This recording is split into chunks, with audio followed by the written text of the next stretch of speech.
Hello everyone. So today we'll be using properties from algebra in proofs.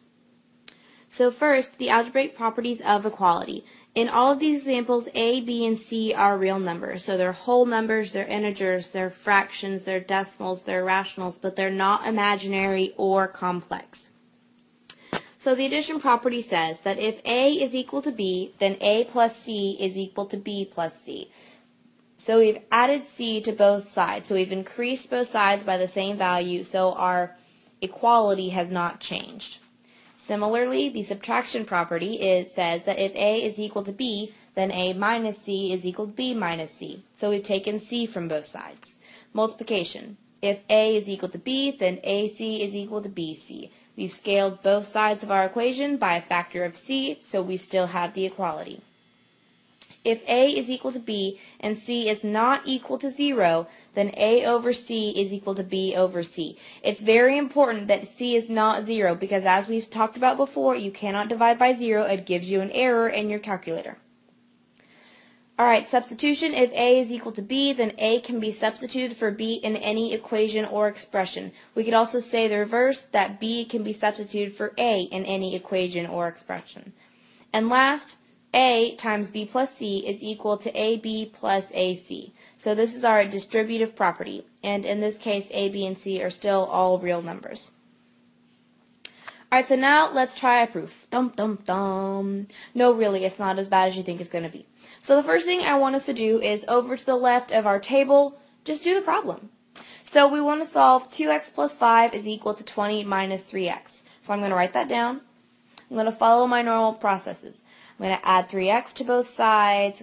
So that gives me 5x plus 5 is equal to 20. Subtract 5 from both sides. So now I got 5x is equal to 15. Divide both sides by 5. So x is equal to 3. So whenever you are writing proofs, the difference between solving normally and writing proofs is when you solve normally, we always tell you, show your work, show your work, show your work. In proofs, we don't want you to show your work. We want you to describe your work. Describe what is happening between each of these. So I'm going to highlight the 3 equations in green. So what's left over in black was all the work that we showed for how we got from the start to the end. Now, in proper proof etiquette, the way that you start every proof is with the given, what they give you at the beginning. So what they gave us was that 2x plus 5 is equal to 20 minus 3x. So that is our given, and you write given in the reason column. Now, if I look, I want to go to my next green line, which is 5x plus 5 equals 20. So I'm going from here to here. Well, what's going to go in the reason column is how I got from my first equation to my second equation, which is right here in my work. I added 3x. So my reason is the addition property of equality. And from now on, I'm going to simplify property of equality to POE, just to save on the carpal tunnel. Alright, my next green line is 5x is equal to 15, so I'm going to write that under my equation line. Now, what happened between here and here? Well, let's look in our work. From here to here, we subtracted 5. So my reason is the subtraction property of equality, subtraction POE. And then last line is x is equal to 3, so I'm going from here to here. That means here to here. And what happened in the middle? We divided by 5. So why can I go from 5x equals 15 to x equals 3?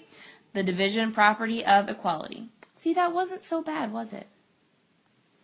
Alright, now try this one on your own. Solve it and then write it in the proof. Again, it's going to take 4 steps to get from start to finish.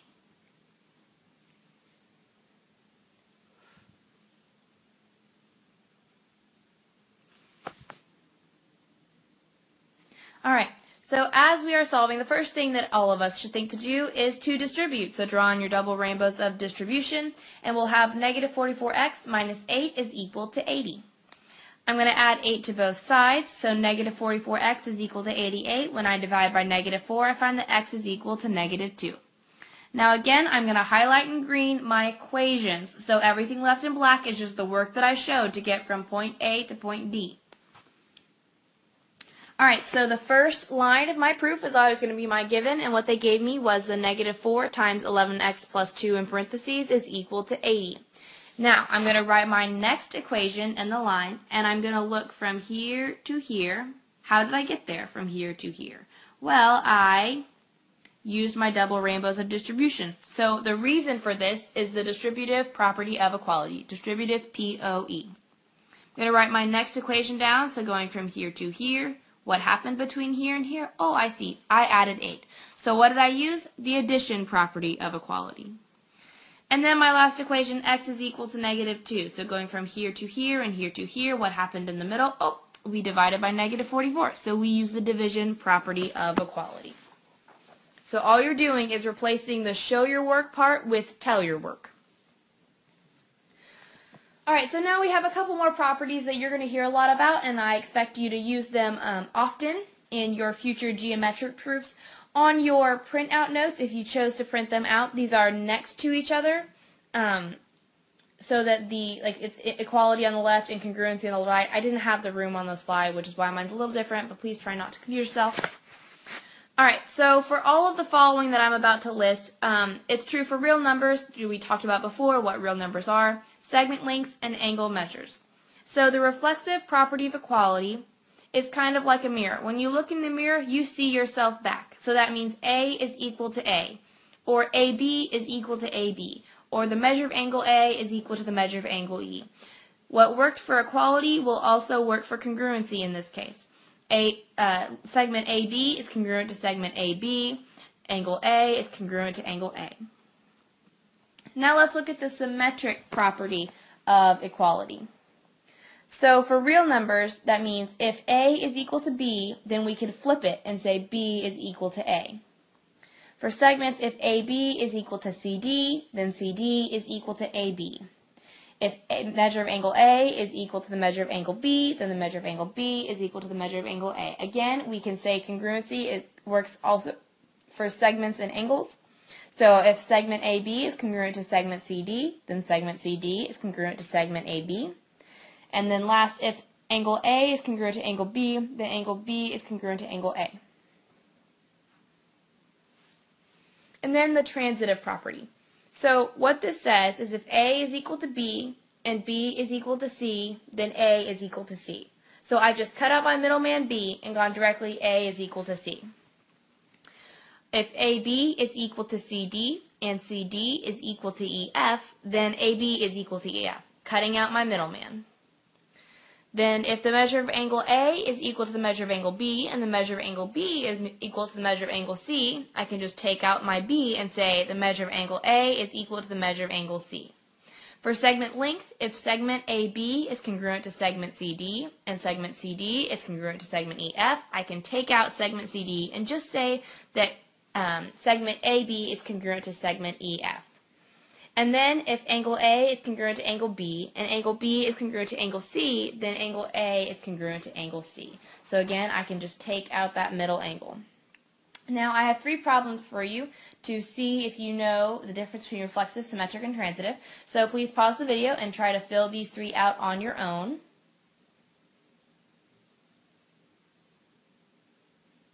Alright, so let's look at number 1. If the measure of angle 6 is equal to the measure of angle 7, then the measure of angle 7 is equal to the measure of angle 6. So which of the 3 that we just talked about flip-flops over the equal sign? Well, that is the symmetric property of equality. On number 2, if JK is equal to KL and KL is equal to 12, then JK is equal to 12. Well, what happened here? We just took out our middleman, KL, and went straight for JK is equal to 12. And that sounds exactly like our transitive property of equality. And last, the measure of angle W is equal to the measure of angle W. Just like when you look in the mirror, you see yourself back, this is going to be the reflexive property of equality. Alright, now let's start the second section of notes for tonight. This should feel like a review over triangle congruence. So first, let's define congruent figures. 2 figures that have exactly the same size and shape. All corresponding sides and angles are congruent. Well, then what are corresponding parts? So corresponding parts are a pair of sides or angles that have the same relative position in 2 congruent or similar figures. I've drawn 2 congruent triangles here. There's one red angle on each, and they are corresponding. They're congruent to each other in the same place. They're in the top of those two triangles. I've also shown two sides congruent with a green congruency mark. Those are corresponding sides. They're in the same place and they are congruent to one another. And then congruency statements. It's very, very, very, very, very important the order that you write congruency statements in. The corresponding parts must be in the same position across the congruency sign. The best way to learn this is just by giving it a try. Alright, so write a congruency statement for the triangles. Identify all pairs of congruent corresponding parts. So first I'm going to do the corresponding parts part. So I look at my picture. I see angle K. Angle K has one arc of congruency. If I look at the triangle next to it, I see that angle S has one arc of congruency. So that means that these two are congruent, and so they are corresponding. Now pause the video and find the other two angles that are corresponding to each other.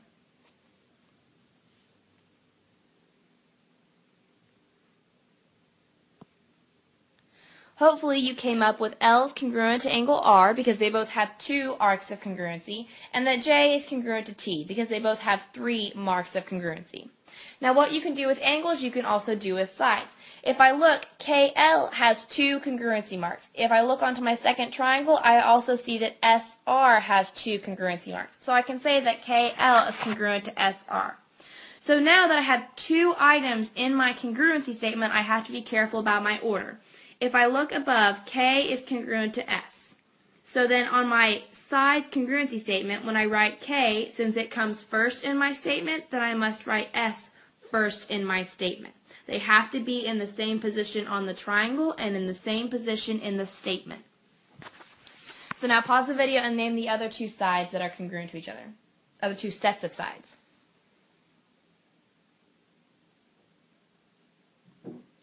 Alright, hopefully the ones you came up with were LJ congruent to RT and JK congruent to TS. So now that I've listed all of my corresponding parts, I can write my congruency statement. There are actually 6 congruency statements, but I'm only going to write 3.